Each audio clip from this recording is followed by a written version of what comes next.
Markets podcast. It is Thursday, November the 10th, and it is 10:30 UAE time.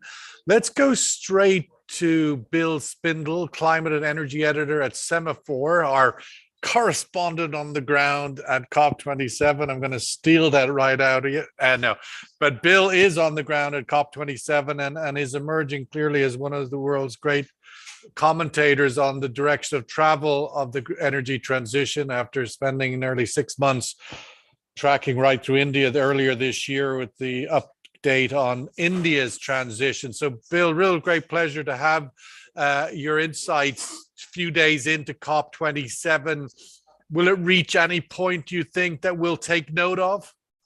Yeah, Sean, thanks for having me on again. I appreciate being here. I think we've seen what we expected, right? A big clash, a lot of tension between developed and developing countries over really the state of climate finance and the sort of lack of funds that are flowing into the developing world from the developed world.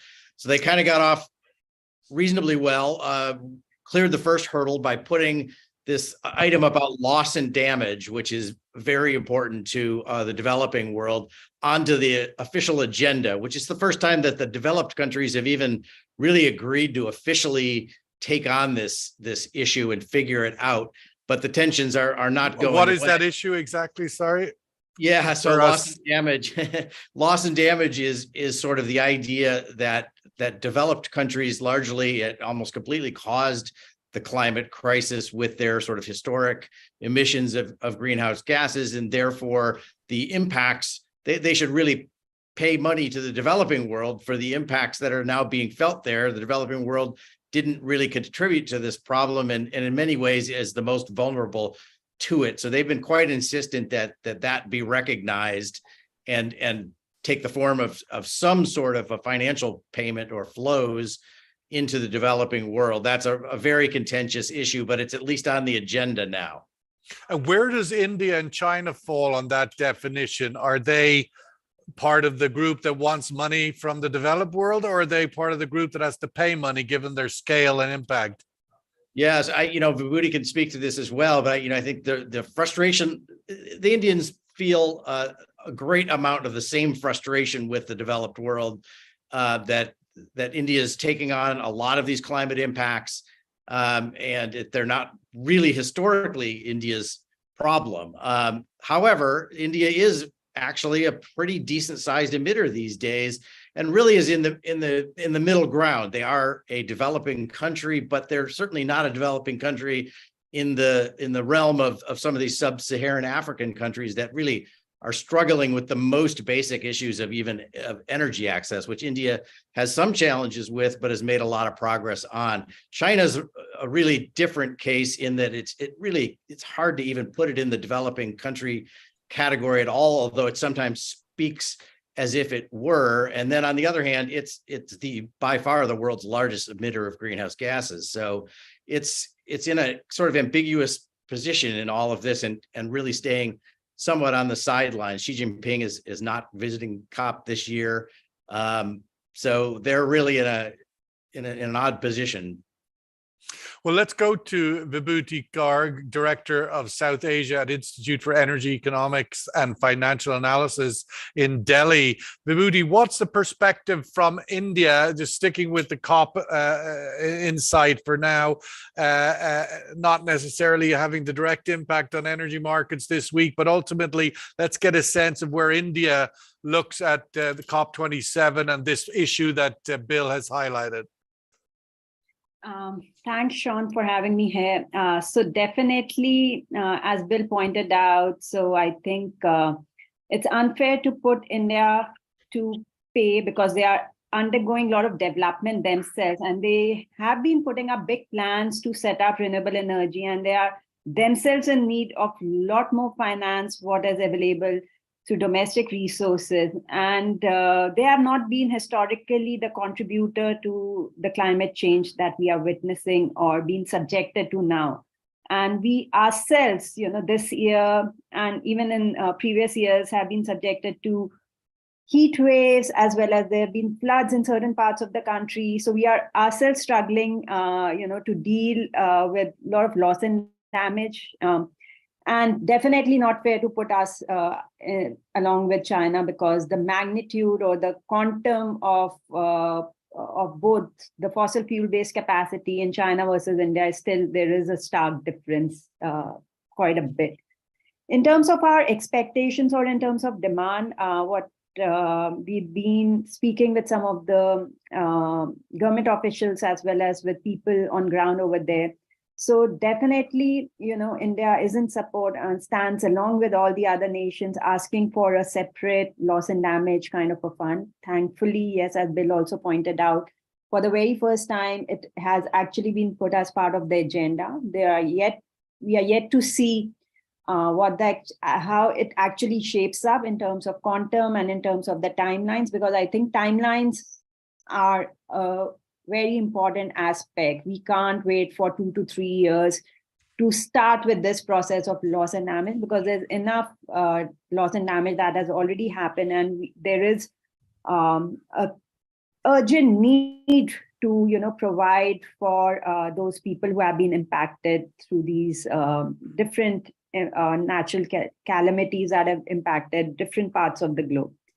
Well, let's go to Yusuf El Shamari, CEO and head of oil research at Sea Markets, senior research fellow at the Imperial College London. Yusuf, just sticking with this for a moment, obviously Saudi Arabia is a world's largest oil exporter and a significant actor in the Middle East. Where would Saudi Arabia stand on this loss and damage balance sheet? Would they be willing, or they see their role as contributing to that fund for emerging economies? What's the perspective from the Gulf states, do you think, on this issue? Hello, Sia, and I'm very delighted to join this very prestigious panel along with my two colleagues. As we have seen, the Crown Prince of Saudi Arabia has been attending a Middle Eastern summit on a head of states level that was held in Sharm el Sheikh just a couple of days ago, and that summit, what the purpose is actually to accelerate the so-called Middle East Green Initiatives, the Middle Eastern Green Initiative that aims to plant 50 billion trees, including 10 billion trees in the Kingdom of Saudi Arabia.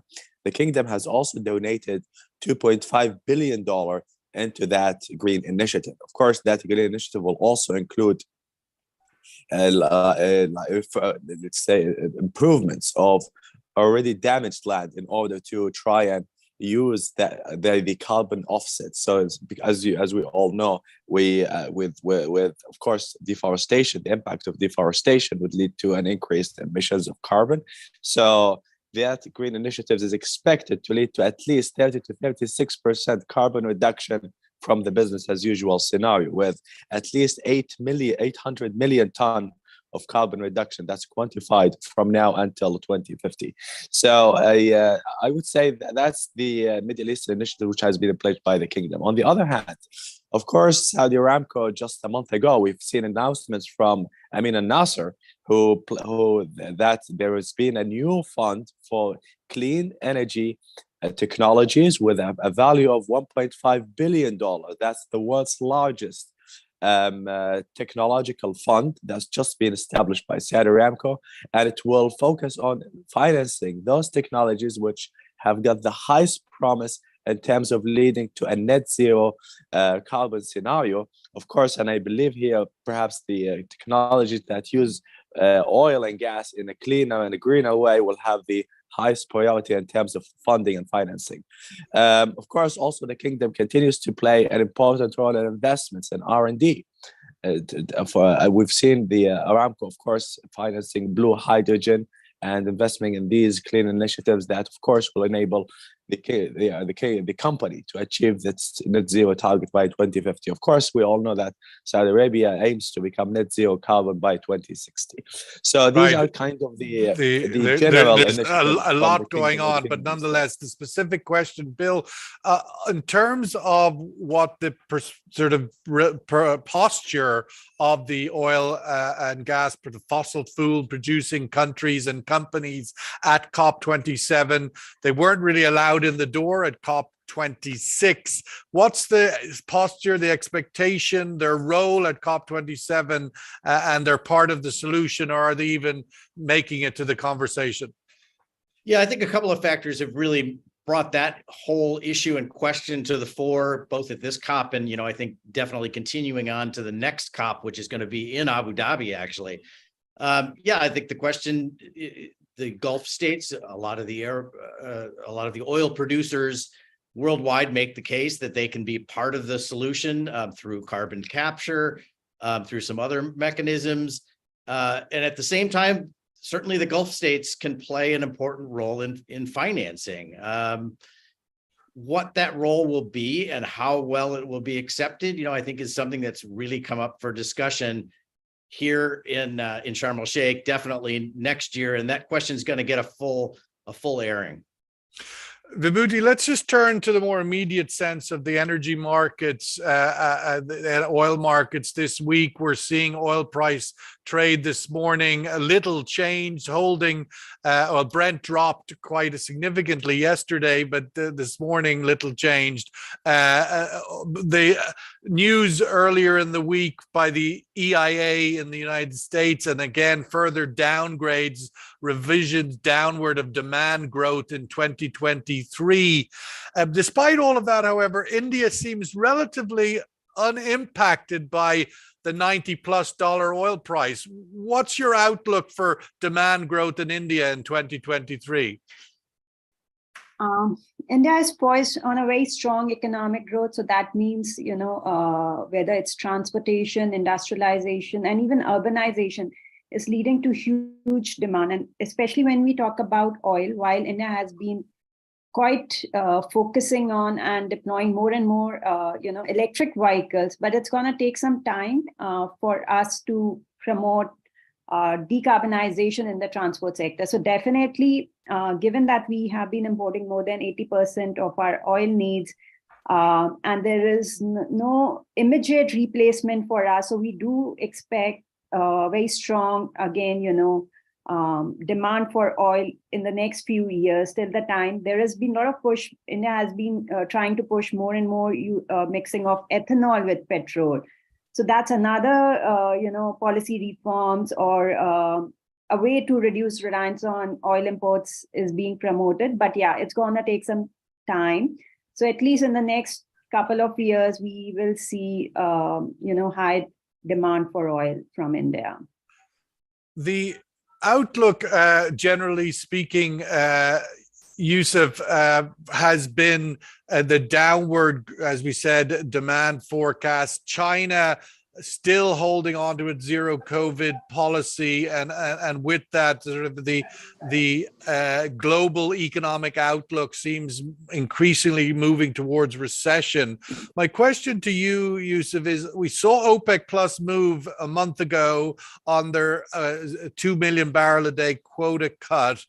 How willing or how capable do you think OPEC Plus can be to sort of continuously, or to be able to chase this downward moving demand and keep prices elevated?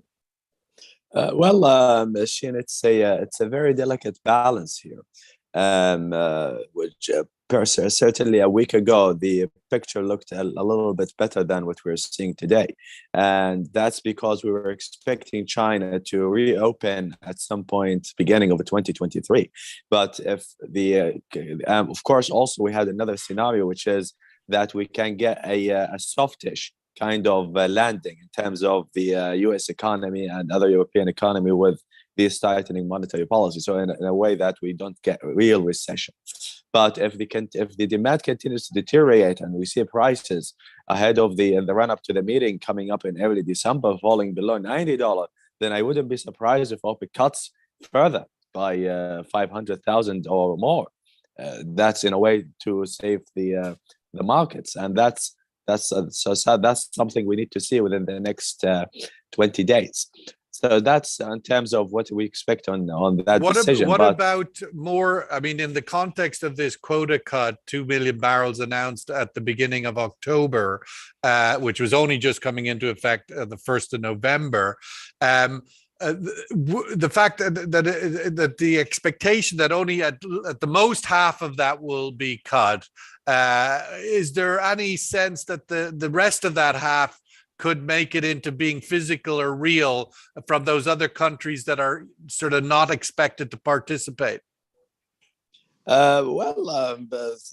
certainly hear the largest burden will be taken by Saudi Arabia, Emirates, and Kuwait. So we would expect to see at least 50% of that announced cut, whatever volume it is, to be at least implemented. So 2 million barrels, for instance, we had at least 900,000 barrels. So and I'm factoring that in. So if we see at least 500,000, we would at least see 250,000 being implemented. If, of course, and I hear that I put a condition on that. Of course, if prices continue for some bullish news coming up in the next 20 days, then perhaps OPEC will just need to change its policy and just keep its production levels fixed.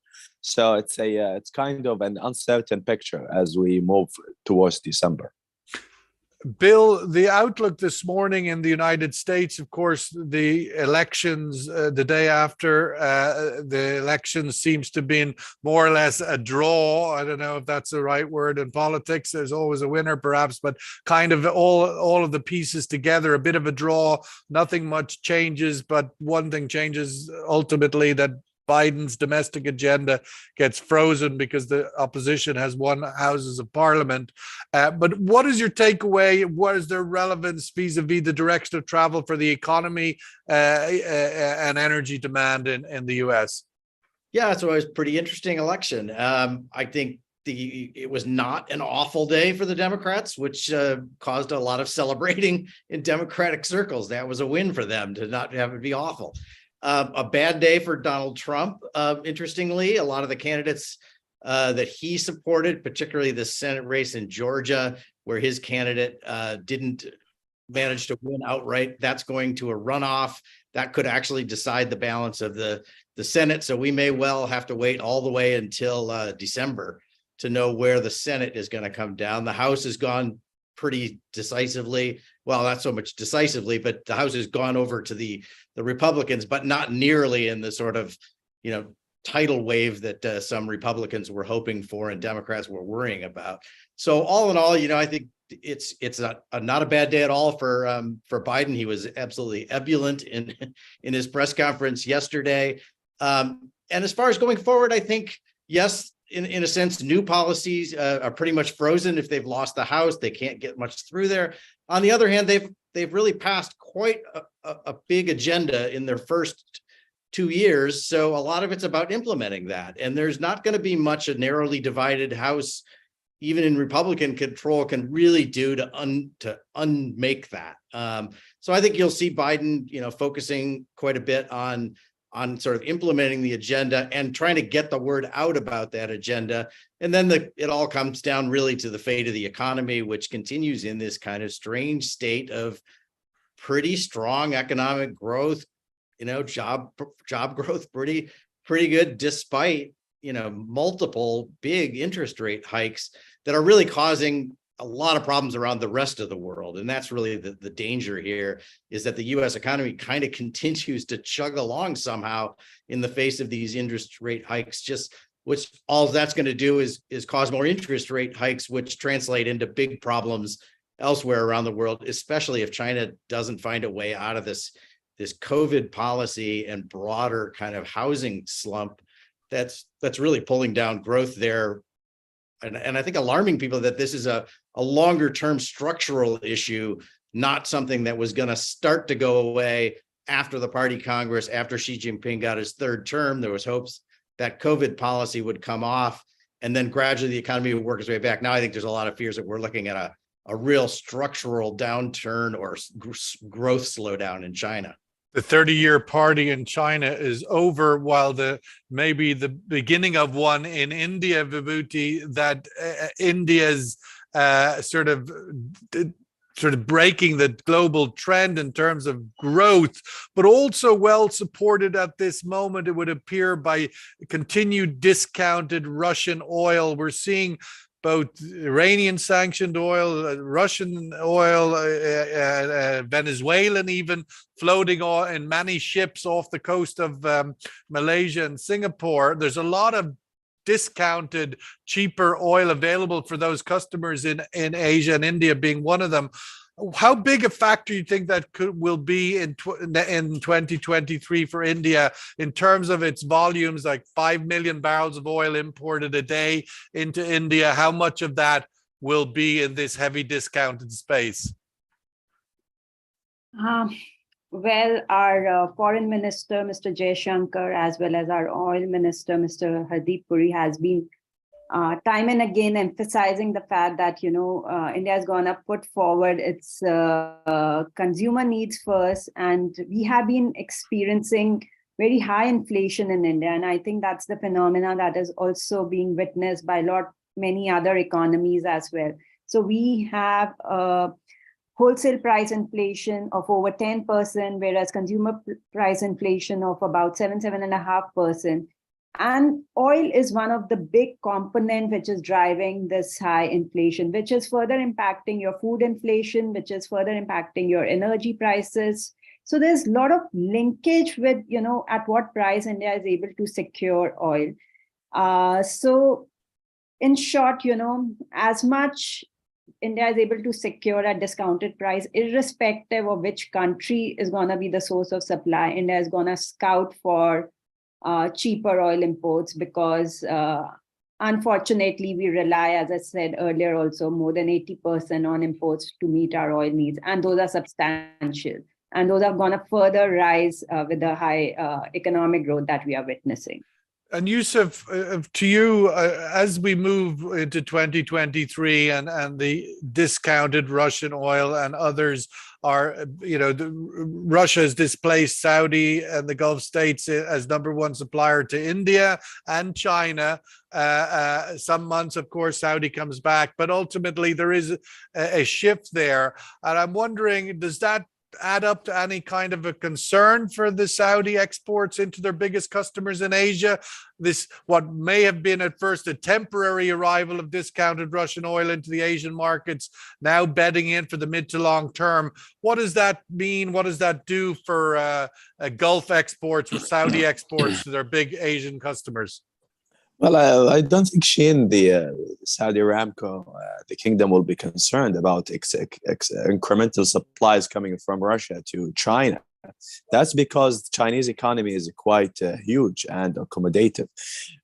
So one thing here is that Saudi Aramco has got very long-term contracts with China as a huge baseload supplier. So temporary incremental rise coming from Russia, which presumably would go to Chinese stocks, I don't think they will impact the market share of Saudi Aramco and China. And here, that's even a recent statement which was made by Amin al-Nasser a couple of months ago about this particular issue. So again, the same thing I would expect, perhaps my colleague from India can also comment further on that, but I also expect the same thing to happen in India, is that these long-term contracts between Saudi Aramco and its Chinese customers. Of course, also one thing here is that Saudi Arabia is also rechanneling a lot of its supplies to Europe. So just in the last couple of months, we've seen the Saudi supplies by at least 900,000 barrels per day going to Europe. And I believe that has even increased 1 million barrels. Of course, in the past few years, perhaps there was almost zero supplies going to Europe. So that is another important fact. Let's look at the survey question for today's podcast, which is looking ahead to what might be the biggest impact for the oil markets, the direction of travel, because of course we're already now trading and delivering into 2023 here in mid-November, which should have a greater impact on the direction of oil prices in 2023, if indeed these two things were to happen. China ends its zero COVID policy, which you would think would be quite bullish for prices. Or two, Russia, Ukraine starts pointing towards an end of that conflict. And we saw stories over the last few days of US Russia acknowledging that they are having sort of backroom nuclear talks. Even Zelensky, the president of Ukraine, indicated that he might be open to talks. So my question again, which would have a greater impact on the direction of oil prices in 2023? Would China ending COVID, zero COVID, be bullish enough to overwhelm the bearishness of a Ukraine-Russia talks? According to Bill there, and the points made, China's on a structural weakness, COVID or not. So welcome your thoughts on this. Which of these two would have a bigger impact on the direction of travel?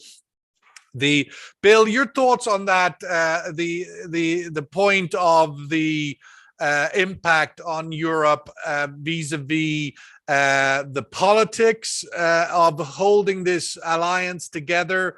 The Republicans have signaled that they may start to defund the Ukrainian effort with the change of control in the House. The alliance in 2023 holding together with an uncertain American outlook. Your thoughts? Yeah, well, to your polling question, obviously, any sign that there was actual negotiations going on to end this conflict would be welcome on, all fronts for matters that go well beyond the energy markets, for sure. Yeah. But I'm not sure it would really change many of the underlying dynamics. Europe is really much is going to sever its energy ties to Russia, particularly its gas ties, and get rid of that dependence. Now, someday, I think you'll see a balance there, especially if there were new leadership in Russia at some point. But between now and then, I think that course is really set. So I'm not sure that really untangles many of the problems that the global energy markets are feeling, that are reverberating out from that really quick European transition away from Russian fuel, whether it's gas or oil. And on that point, Bill, just to follow up, a part of that, given the outlook, which we're already seeing now, is the role for the US to play an increasing role in the gas LNG supply into Europe. They also need to ramp up their infrastructure in order to play that role and take advantage of that opportunity. Is that happening? Will it happen fast enough? Where's that looking like? Yeah, well, that's one of the big open questions, I think, of this whole situation, is to what extent some sort of a longer term infrastructure will be put in place for exporting US and other countries' LNG into Europe. I still am skeptical that that's really going to gain a lot of momentum. Those are incredibly expensive facilities to put in place. They need to be in place for 30 some years in some cases. And I'm just skeptical that the investment funds that are needed to do that are going to kind of appear in an environment where the Europeans themselves are saying we actually don't want this stuff after 5 years. Vibhuti, your thoughts on the survey question, and particularly what it means for the likes of India. Of course, if Europe does start to be a long-term importer of LNG, that's going to be quite competitive for Asian countries, your neighbors, Bangladesh, Pakistan, and others paying big bucks for LNG. Definitely. I mean, India is not so much relying on gas in its total energy mix, but countries like Bangladesh, Pakistan have huge reliance on gas for their energy basket. So the impact, definitely this Russia-Ukraine war somehow has led many countries, including India, to set a reset kind of a button. They are exploring from energy security perspective, from price volatility perspective, to reduce reliance on these fossil fuels. This is a matter of fact. It won't happen immediately, but I think the long-term pathway is where people or the countries are looking to shift away.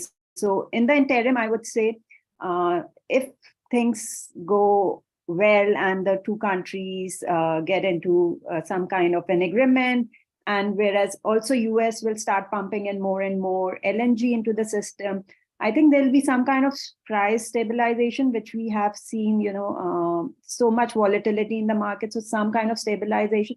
But in the long run, as I said, there are efforts being undertaken to reduce reliance on whether it's oil or LNG, as a matter of fact. Let's go to the survey result and give Yusuf the last word. So China ends COVID just tipping out Russia-Ukraine starts talks, and we'll post that on social for further voting. But Yusuf, in some ways, either of those or both of them could be positive for Saudi Arabia. The China market, of course, a big demand center, but Russia being somewhat rehabilitated into the sort of global nations, and so not forcing, or the sort of rhetoric that the Saudi or OPEC is choosing one side over the other, and it kind of removes that. Where do you think those two things go into 23 with the relationship between Riyadh and Washington? The first issue, if we see a peace deal or peace talks, at least between Russia and Ukraine, what would that mean is we could see Russian oil flowing back to Europe, and we've also the issue of price cap also could be eliminated. So I would say that would translate into extra supplies going into the market. Certainly, that means perhaps OPEC Plus may need to, in terms of a translation, of course, it can have an indirect impact into what decisions are being taken. But ultimately, I would think that it could drive prices down because there could be more extra supplies coming into the markets. That's the first issue.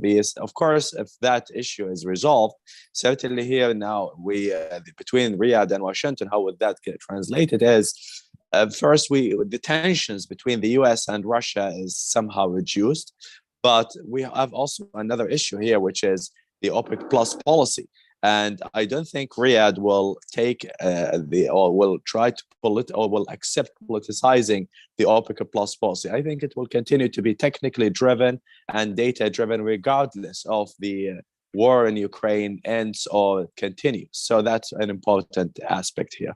In terms of the zero COVID policies in China, this is it could be a very bullish, it could send a very bullish signal if China starts to reopen. And here I 100% expect that OPEC can bring back the barrels that it has withdrawn from the market, at least the 2 million barrels that were made in the previous month. So, and what that mean is we could see prices going back again to $100. So here where I expect the bullish and the bearish signal.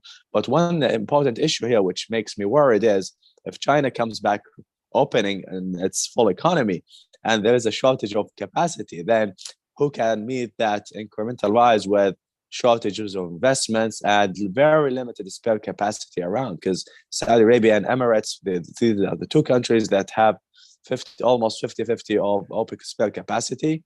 And I think there is an urgent need for a global investment to maximize that spare capacity to cope with rising demand. Yeah, it looks like the US is not coming back, at least to the shale expectation. One of the things to note, which are very incremental signals in China, apparently the data on vaccination rates are rising quite rapidly in recent weeks as compared to most of 2022, when vaccination drives were next to non-existent. Apparently, they are now back front and center, and elderly people are now being pushed or being encouraged or being invited to increase the vaccination rates. So that's probably one data point to watch, because without that, it will be very difficult for any country, as we know, to reopen. We must leave it there. A great, Bill, to get your contributions from COP. Keep us posted. We hope to have you back before it's over. Vibhuti, thank you so much for joining us from India. And Yusuf, really great to get your insights and have you on the podcast. And hopefully you'll be back soon again. All the best, everybody. Have a great weekend in terms of whether it is the end of your Middle East week. And we will catch up with everybody next week. All the best.